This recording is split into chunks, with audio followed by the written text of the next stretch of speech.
Hello to all, please subscribe the channel and press the bell icon for more video updates. Today is 15 September of 2020 and it's a Tuesday today. चलिए आज analysis शुरू करने से पहले कुछ questions पूछ लेते हैं, आप उनका जवाब कमेंट सेक्शन में दें। जैसे पहला क्वेश्चन है, आर्टिकल 356 क्या डिफाइन करता है? आर्टिकल 356 क्या डिफाइन करता है, आपको कमेंट सेक्शन में बताना है।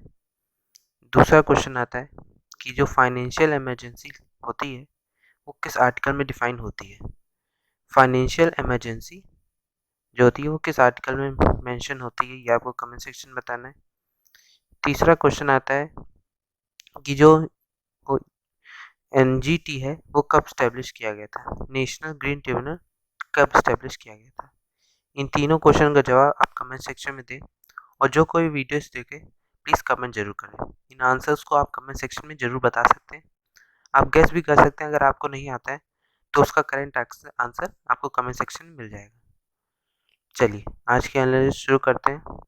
आप हमारे टेलीग्राम चैनल को भी सब्सक्राइब कर सकते हैं। क्वेश्चन 247 या डिस्क्रिप्शन पर दी हुई लिंक्स है, जहाँ पर आपको सारे नोट्स जो हम पढ़ेंगे उसके सारे नोट्स मिल जाएंगे। साथ ही साथ आपको जो डाउट हो वो भी आप यहाँ पे क्वेश्चन कर सकते हैं। यहाँ पे आपको कांटेक्ट के लिए एक आईडी रहेगा, वहाँ पे आप उसको क्वेश्चन किया जा सकता है जो आप क्वेश्चन करना चाहें। चलिए आज की पहली न्यूज़ देखते हैं हम लोग। पहली न्यूज़ आती, on day 1 of monsoon session 25 MPs test कोविड-19 पॉजिटिव। कि जैसे हमने देखा कि कल से मानसून सेशन चालू हुआ था पार्लियामेंट का, तो उसके बाद से क्या कहते हैं वहाँ पे 25 MPs जो थे उनको कोरोना पॉजिटिव पाए गए। जब टेस्टिंग हुई, जब एंट्री से पहले टेस्टिंग हुई MPs की, तो क्या कहते हैं पाया गया कि वो कोविड-19 पॉजिटिव थे। वो जो 25 लॉ मेकर्स जो MPs थे उनमें से जो कुछ थे, कुछ राज्यसभा से थे, कुछ लोकसभा से थे। तो इसमें यही बात बताई गई है। इस पूरी न्यूज़ में वही बताया गया है कि कुछ MPs की on the first day of the monsoon session of parliament 25 lawmakers are reported to have covid test. कि कहते हैं ऐसे डॉक्टर हर्षवर्धन जो हमारे हेल्थ मिनिस्टर उनका बताना है। उन्होंने ये भी कहा both houses of parliament did not release an official list of those who have tested positive. कि जो पॉजिटिव आए हैं MPs उनकी अभी लिस्ट नहीं आई है कि कौन कौन पॉजिटिव आया, ऐसा कोई बताया नहीं है। 17 जो हैं उसमें से 25 में से 17 लोकसभा से हैं और 8 राज्यसभा से मेंबर्स हैं। हमने ये भी देखा कि क्वेश्चन आवर्स पूरी तरह से हटा दिया गया, ऑफिशियली कल डिक्लेयर भी हो गया कि क्वेश्चन आवर क्या कहते हैं ये जब तक कोरोना रहेगा तब तक ये नहीं रहेगा। ये क्या कहते हैं डिसाइड हो गया था कल। और ये भी जो हमारे ministry of labour and employment के जो मिनिस्टर हैं उनके पास कोई डाटा नहीं कि कितने माइग्रेंट वर्कर्स ने जॉब्स नहीं खोई है, कितनों की डेथ हुई है इस क्या कहते हैं कोरोना काल में। तो ऐसा उनके पास कोई डाटा है था ही नहीं। तो उनके ऊपर काफ़ी ज़्यादा क्वेश्चन अराइज हो रहे थे, काफ़ी MPs क्वेश्चन कर भी रहे थे, 0 आवर में क्वेश्चन हुआ भी है। तो मिनिस्टर वाइज क्योंकि क्वेश्चन आवर नहीं हुआ तो मिनिस्टर से कोई क्वेश्चन डायरेक्ट कर नहीं सकता, डायरेक्ट गवर्नमेंट से क्वेश्चन किए जा रहे थे। चलिए हम लोग देख लेते हैं लोकसभा और राज्यसभा क्या क्या कितनी सीट्स होती है, क्या क्या पावर्स होती है। अब सीट्स इन लोकसभा, लोकसभा में 543 मेंबर्स होते हैं जिसमें 530 स्टेट से और 13 यूनियन टेरिटरी से। और जो 2 मेंबर्स होते हैं एंग्लो कमिटी से आते हैं, लेकिन इस बार क्या कहते हैं कोई भी मेंबर एंग्लो इंडियन कमिटी से नहीं इलेक्ट किया गया। 543 में से किसी को क्या कहते हैं सेलेक्ट नहीं किया गया, इसलिए क्योंकि 545 पहले मेंबर्स होते हैं, लेकिन 2 मेंबर्स जो होते हैं वो एंग्लो कमिटी से किए जाते हैं, प्रेसिडेंट ऑफ इंडिया नॉमिनेट करते हैं, लेकिन इस बार कोई नहीं हुआ है। Meaning of history of Anglo Indians होते क्या है?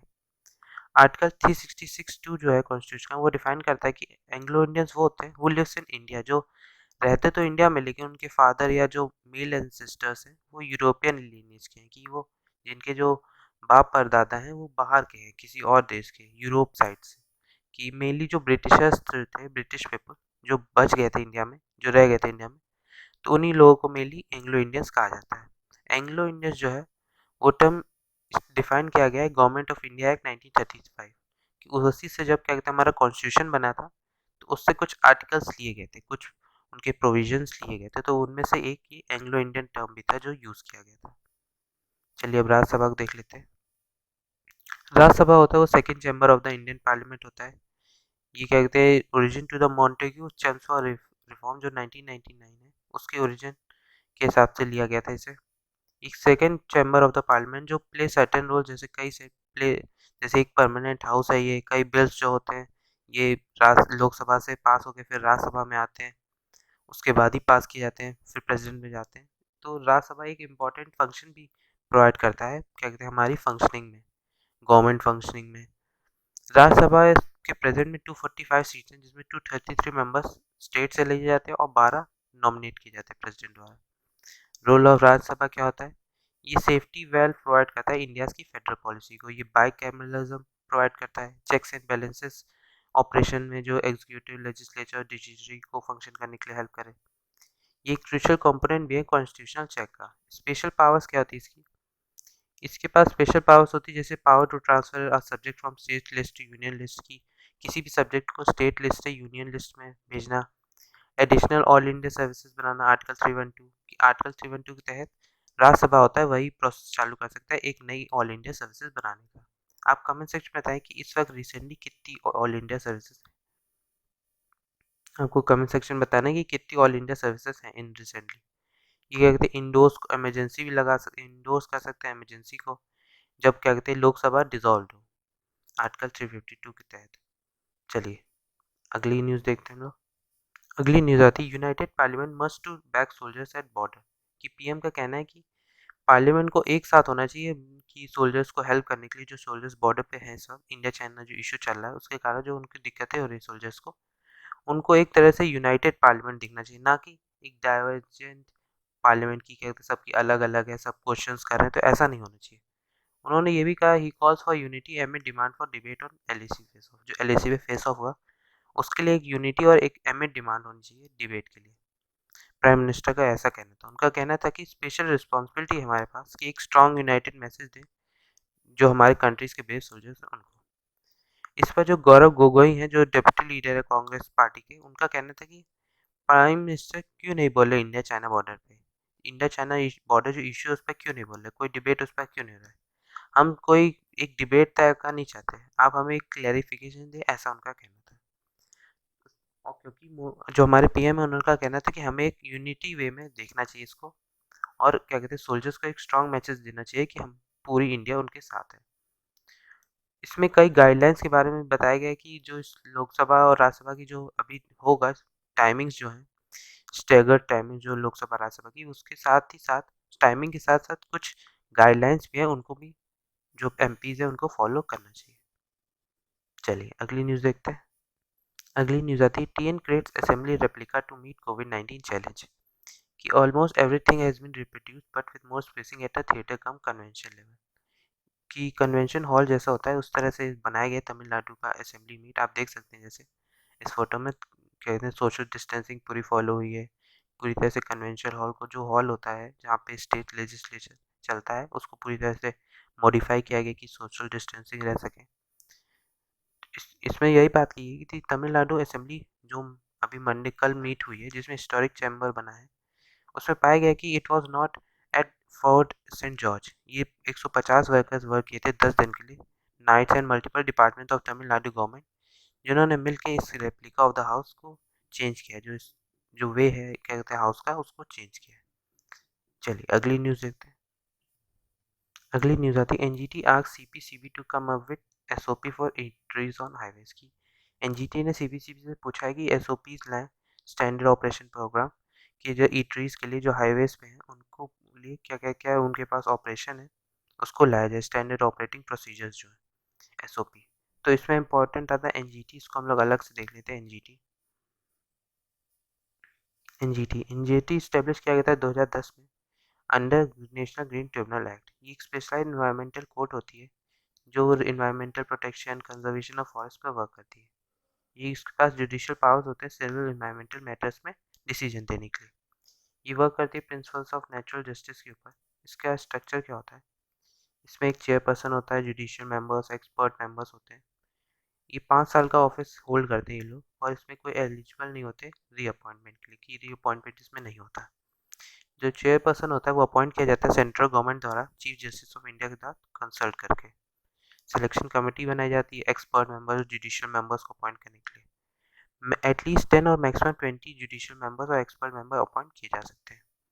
जो एनजीटी है वो डील करता है सिविल इन्वायरमेंटल मैटर्स से, जितने भी सिविल हो गए या कंजर्वेशन ऑफ फॉरेस्ट हो गए, वो 7 लॉज के अंडर क्या कहते हैं इन पर डिसीजन लेता है, ये है water prevention and control of pollution act 1974, the water prevention and control of pollution act 1977, the forest conservation act 1980, the air prevention and control of pollution act 1981, the environment protection act 1986, the public liabilities insurance act 1991, the biological diversity act 2002। ये 7 laws हैं, इनके अंदर NGT अपना civil environmental matters जो होते हैं उन पर डिसीजन देता है। चलिए अगली न्यूज़ देखिए। अगली न्यूज़ आती है 30% रिकवर्ड कोविड-19 patients have no antibodies, government survey. एक गवर्नमेंट सर्वे हुआ था दिल्ली में, उसमें पाया गया कि जो no need to panic as memory cells will trigger immune response in most cases, कि जो हमारे मेमोरी सेल्स हैं वो हमारे इम्यून रिस्पॉन्स को बढ़ा रहे हैं, ट्रिगर कर रहे हैं, जिससे ये जो कोरोना है, कई जो 30% जो रिकवर्ड किए हैं कोविड-19 पेशेंट्स, उनमें कोई एंटीबॉडीज फाउंड हुई नहीं है। वो क्या कहते हैं अपने मेमोरी सेल्स की पावर से ही उनका इम्यून सिस्टम जो है तेज हुआ है। तो हम लोग देख लेते हैं कितनी तरह की एंटीबॉडीज होती है हमारे अंदर। टाइप ऑफ एंटीबॉडीज की 5 डिफरेंट आइसोटोप्स होते हैं एंटीबॉडीज के या इम्यूनोग्लोबिन्स के। इनको क्लासिफाई किया गया एच चेंज के नाम पे, आईजीएम। आईजीएम जो होता है वो first antibody produce in response to microbial attack by B cell. ये जब माइक्रोबायल अटैक होता है बी सेल्स का, उसमें ये पहली एंटीबॉडी जनरेट होती है। ये लार्जेस्ट एंटीबॉडी होती है, ये सर्कुलेट करती है ब्लड में, लिम्फ में, और कॉन्स्टिट्यूट करते हैं 6% ऑफ द टोटल एंटीबॉडीज को। फिर आता है आईजीजी। आईजीजी जो बहुत ज़्यादा अबेंडेंट अमाउंट में होता है प्लाज्मा में, और 80% ऑफ द टोटल एंटीबॉडी जो होती है हमारे अंदर उसको कॉन्स्टिट्यूट करता है। ये प्लेसेंटा को ट्रांसफर किया जाता है थ्रू फोटस और protect the infant until it's birth. और जो छोटे बच्चे होते हैं जब तक उनकी बर्थ नहीं होती तब तक ये हेल्प करता है, उनकी प्रोटेक्ट करता है उनको। ये सब क्लासेस में डिवाइड है, IgG1, IgG2, IgG3, IgG4। और IgG3 जो है वो और IgG4, ये एबिलिटी होती है इनके पास प्लेसेंटा को क्रॉस करने की। फिर आता है आईजीए। आईजीए मेनली फाउंड होता है लिक्विड्स में, ब्रेड मिल्क हो गया, ब्रेस्ट मिल्क हो गया, serum, saliva, fluid of the intestine, इन सब में फाउंड होता है। ये 13% of the total body antibody जो हमारे अंदर होती है उसको कॉन्स्टिट्यूट करता है। फिर आता है आईजीटी। ये production of the by B cell, ये प्रोड्यूस होता है एंटीबॉडी बाय बी सेल्स। ये बहुत कम अमाउंट में होता है, लेस देन 1%। ये पार्टिसिपेट करता है बी सेल एक्टिवेशन और डिफरेंशिएशन में। फिर आता है आईजीई।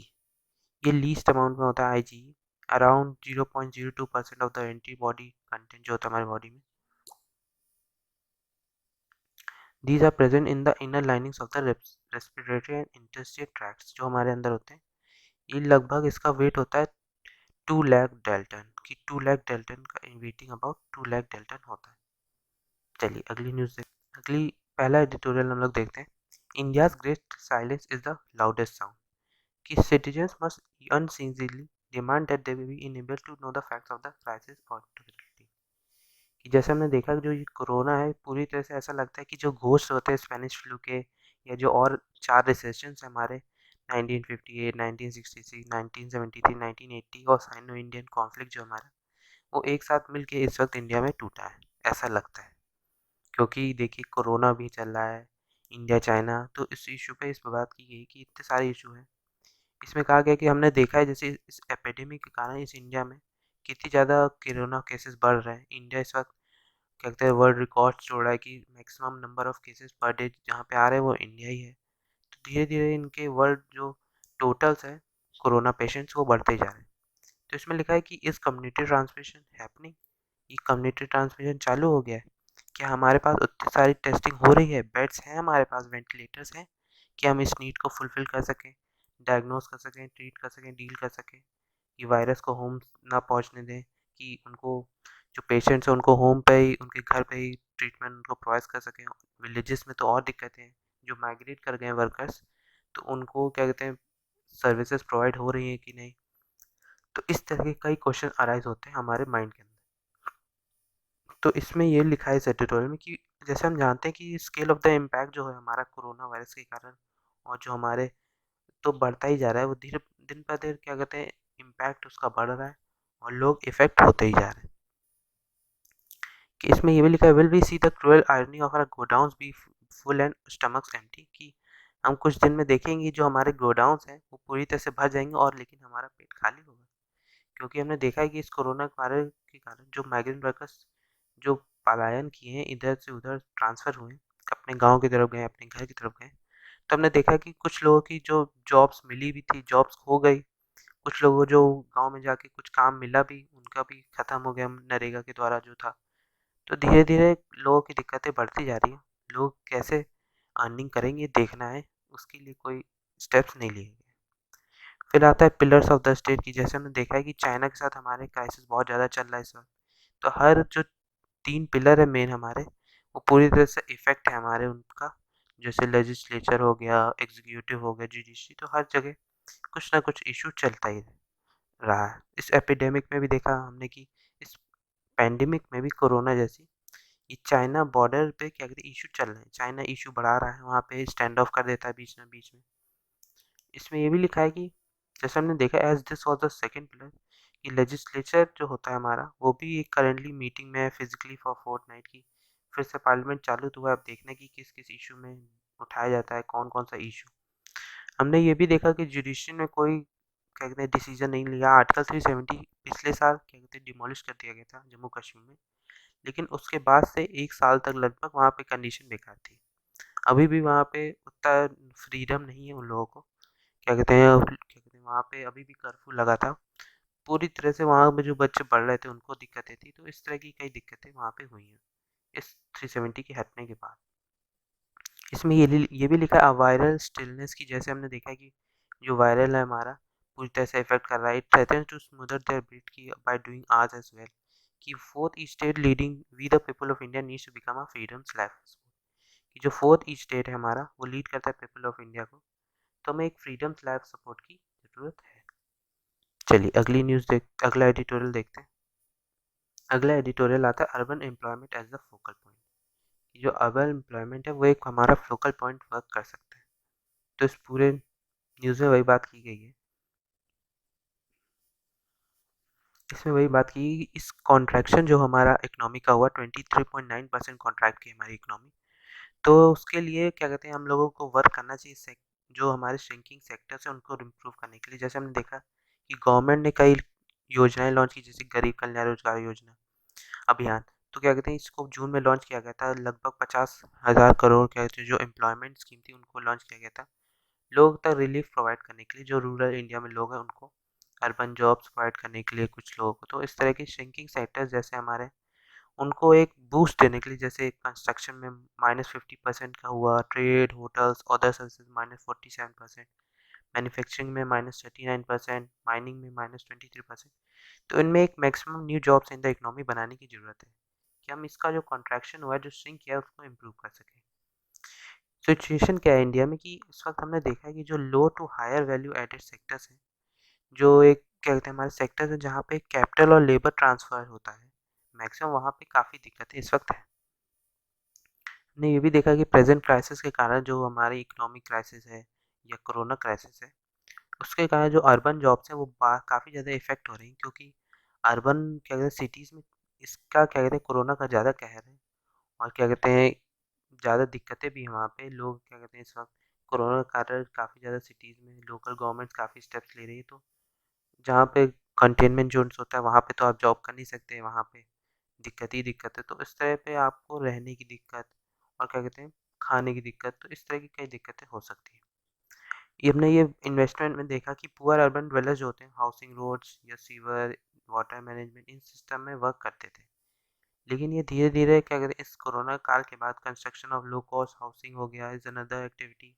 इन सब एक्टिविटीज़ में क्या कहते हैं हमारे जो माइग्रेंट वर्कर्स ट्रांसफ़र हुए हैं विलेजेस की तरफ, रूरल जो हमारे अपने-अपने घर गए हैं, तो क्या कहते हैं उनमें देखा गया है कि उनको वहाँ पे भी मनरेगा के द्वारा काम मिला था।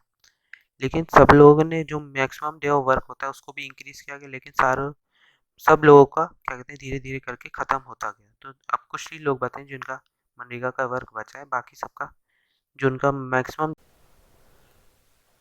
कि इसमें लिखा है कि there will still be a large number of workers who need to be provided with alternative source of employment. कि इस कई अभी भी वर्कर ऐसे हैं कि जिन्हें एक डिसेंट अर्बन जॉब्स की ज़रूरत है इस क्या कहते हैं जो क्राइसिस में ख़त्म करने के लिए। तो इसमें यही बात की गई है। चलिए देखते हैं हम लोग आज का कार्टून।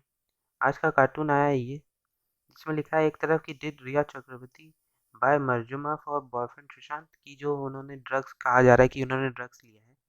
तो उन्होंने अपने बॉयफ्रेंड जो सुशांत सिंह राजपूत, जिनकी डेथ हो चुकी है, सुसाइड कहा जा रहा है, लेकिन अब कहा जा रहा है कि उनकी डेथ हुई है। तो कहा जा रहा है कि वो क्या कहते हैं, वो मरे हैं कि मारे गए हैं, उस पे चेकिंग सीबीआई इंक्वायरी हो रही थी। इसलिए अब रिया चक्रवर्ती को, जो drug controller board of India है, उसने उन्हें अरेस्ट किया कि ड्रग यूज़ करने के उस पर। तो उनके ऊपर एनएसए, इकोनॉमिक, कोविड के ऊपर ये मेन जो इस वक्त मीडिया दिखा रहा है, वो नेशनल सिक्योरिटी ना दिखा के, इंडिया चाइना बॉर्डर ना दिखा के, इकोनॉमी इतना कॉन्ट्रैक्ट उसको ना दिखा के, कोविड इतना बड़ा है उसको ना दिखा के, सिर्फ रिया चक्रवर्ती मेन मीडिया जो है हमारा, वो न्यूज़ चैनल में यही चल रहा था। इतने दिनों से यही चल रहा है, इतना ज़्यादा इशू हो गया, कोरोना का इतना केसेस बढ़ गए, क्या कहते हैं, नेशनल सिक्योरिटी हमारी खतरे में थी, लेकिन सिर्फ न्यूज़ पे चल रहा था कि रिया चक्रवर्ती ने ड्रग क्यों खरीदा। इसी पे क्वेश्चन अभी भी चल रहा है, तो इस पे सोचने की बात है कि ये न्यूज़ वाले दिखा क्या रहे हैं। चलिए, इस कार्टून एनालिसिस में यही था। चलिए, आज के लिए इतना ही। Thank you very much. अगर आपने चैनल को सब्सक्राइब नहीं किया तो चैनल को सब्सक्राइब कर दें, और प्लीज़ लाइक बटन ज़रूर दबा दें, और जो क्वेश्चंस पूछे गए उनका जवाब आप कमेंट सेक्शन में ज़रूर दें। Thank you very much.